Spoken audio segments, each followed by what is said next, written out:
there's a key word of advice during the novel coronavirus crisis: don't stop fundraising. Hi, I'm Bill Stanczykiewicz, and this is the first day from the Fundraising School. And first of all, I just want to communicate, we hope that you're safe.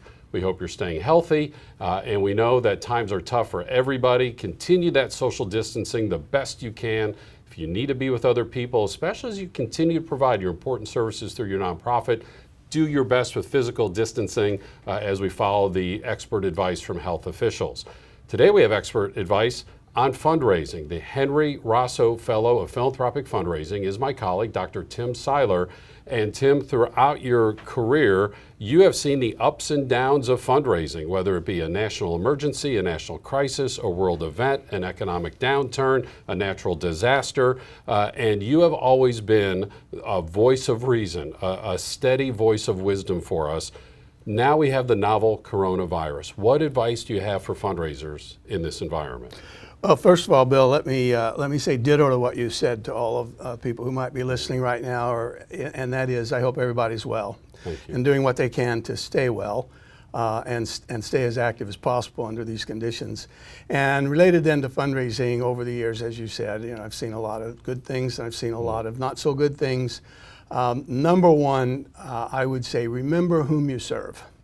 And if your mission was valid 2 weeks ago, 2 months ago, it's still valid today. And you're serving people, and your mission and the delivery of that mission is the critical piece that we have to keep going forward with. Some nonprofits will want to take the back seat and say, well, my cause is not as urgent as a health-related one or maybe even an economically related one. But I would repeat that if your mission is important, that's why you exist. You need to continue to deliver that mission. So I would say keep on keeping on. Keep doing what you've been doing. That's been successful because you have to help your beneficiaries and you have to help the bigger community. You can't circle the wagons and draw back. This is not the time to do that. Now, at the same time, you have to recognize with high levels of sensitivity that your beneficiaries may be suffering and your donors might be suffering because they're going through the same anxieties we're all going through right now. And you want to start with sensitivity to recognizing that we're all in this together. And the more we recognize that, I think the better everyone will be in the long term. And it may be a long term, but perseverance matters a lot in these kinds of instances. We saw a downturn in general population giving in recent crises. And the Great Recession of 2008, for example. Correct. So some of our wealthier, better off donors will likely rally in these times. And what I think we want to do with all donors, not just the high wealth donors, but with all donors, is I think we want to communicate with them. So if I were to draft a one-word slogan today, it would be communicate. And by that I mean inform your donors and your potential donors and your beneficiaries. But communicate also means be open to ideas from others. There may be some really good ideas out there among your donors and your beneficiaries about what should we be doing during these tough times. So communication, I think, is really a critical piece during these times. And I would say, I think we're learning some pretty interesting things from the retail world today. How so? Well, I keep getting message after message about what we're doing. The stores who might be closing, but will have online shopping available. But they all start out with recognizing that we're in tough times. We're in times we haven't really seen before. We don't know where this is going. We don't know how we're going to come out of it. But I believe everybody's confident that we will come out of it. Tim, that's a great point. I've received those emails too, and they're saying, we're doing you a favor. We're closing the store because we're following the guidelines of social distancing. Yeah. And I think fundraisers can do a similar kind of thing. We can inform, communicate, make the case for why we still exist and why we're still important, invite people to continue to support us, make your message that others are benefiting from the work that you do as a nonprofit organization, and think about it's going to be harder than it is right now that was 2 months ago. And I'll quote one of our colleagues, Bill, from the School of Philanthropy, who attended one of our fundraising courses in the first week of January. Okay. This is not a frontline fundraiser, so this is not what she does on a regular basis, but she had been encouraged to take the course by someone who's sitting at this table. When we did the solicitation exercise that we do in that course, she was in the role of asking for her particular organization, which in fact is School of Philanthropy. Okay. And when she finished, she said to the whole group, 20 plus participants in the room, she said, "I didn't realize that what you people do is so hard." Yes. And she said, "This was hard for me to do, and you do it every day."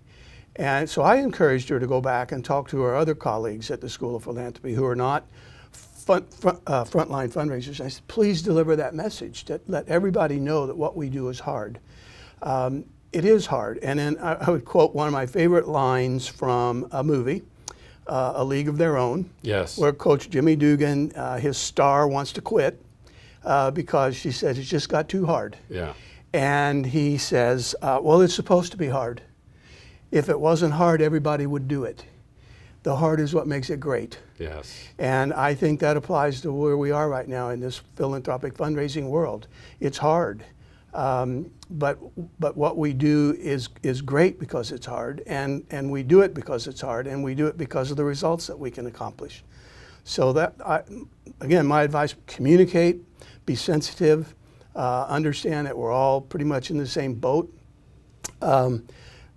Seek ideas from others who might have some creative, imaginative ways for us to do what we need to do, but do not stop fundraising.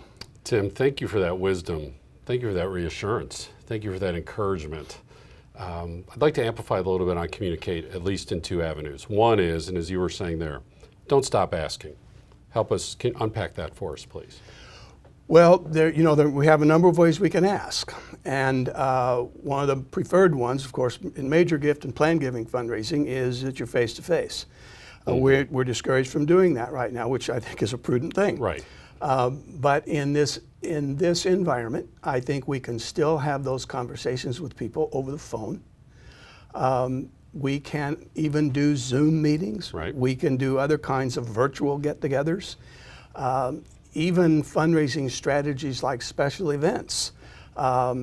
Maybe you can't have more than 10 people or more than 50 people, but can any part of that event be virtual? Can you encourage people to participate in the digital world so that people feel some sense of being together and some sense of community? And we all are pulling in the same direction and trying to accomplish good things on behalf of our organizations. And communication is not just always asking, but then we have stewardship, which we should be doing always anyway, even without the coronavirus. But what advice do you have in terms of we should be communicating, still telling our stories, still talking about how the virus is affecting our particular nonprofit, just keeping donors engaged with the work of our nonprofit and the cause that we're serving? What advice do you have? Yeah, well, absolutely. I mean, every way that you can communicate your case and the impact that donors have helped you to have on the community at large, and what are you going to do to serve your beneficiaries in these tougher times, and how can people help? Thank them for what they've already done. Absolutely. You use the word stewardship. Basically, all good fundraising starts with being grateful for what people have already done, and then encourage them to continue to stay with you.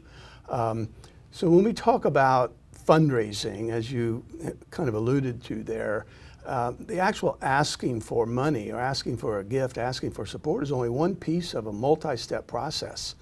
And probably the most important parts of that are the deepening of the relationship, the understanding why people care about who you are and what you do.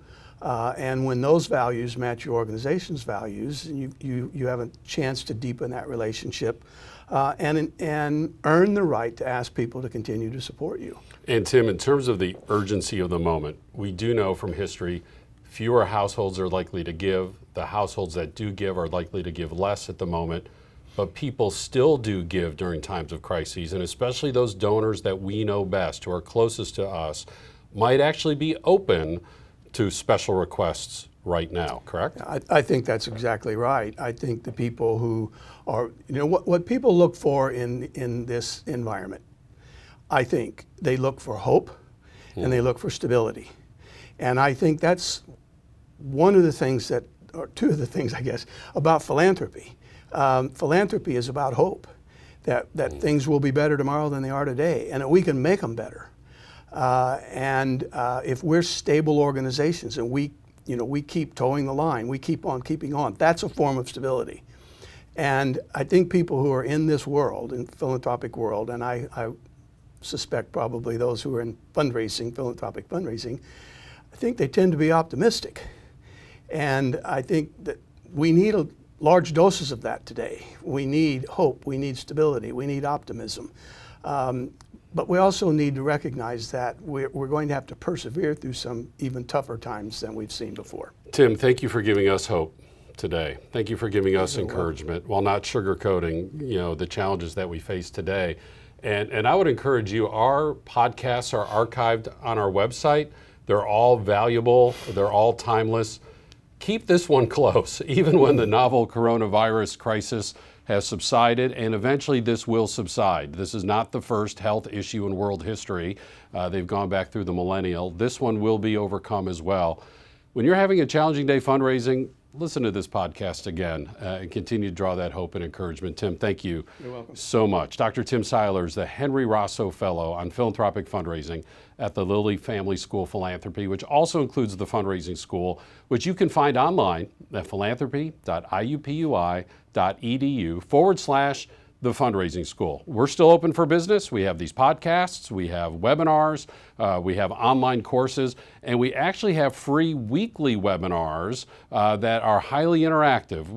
They're gonna be more conversation than presentation to give you lots of time to ask your questions, share your concerns, share ideas with each other, commiserate, worry, stress a little bit with us.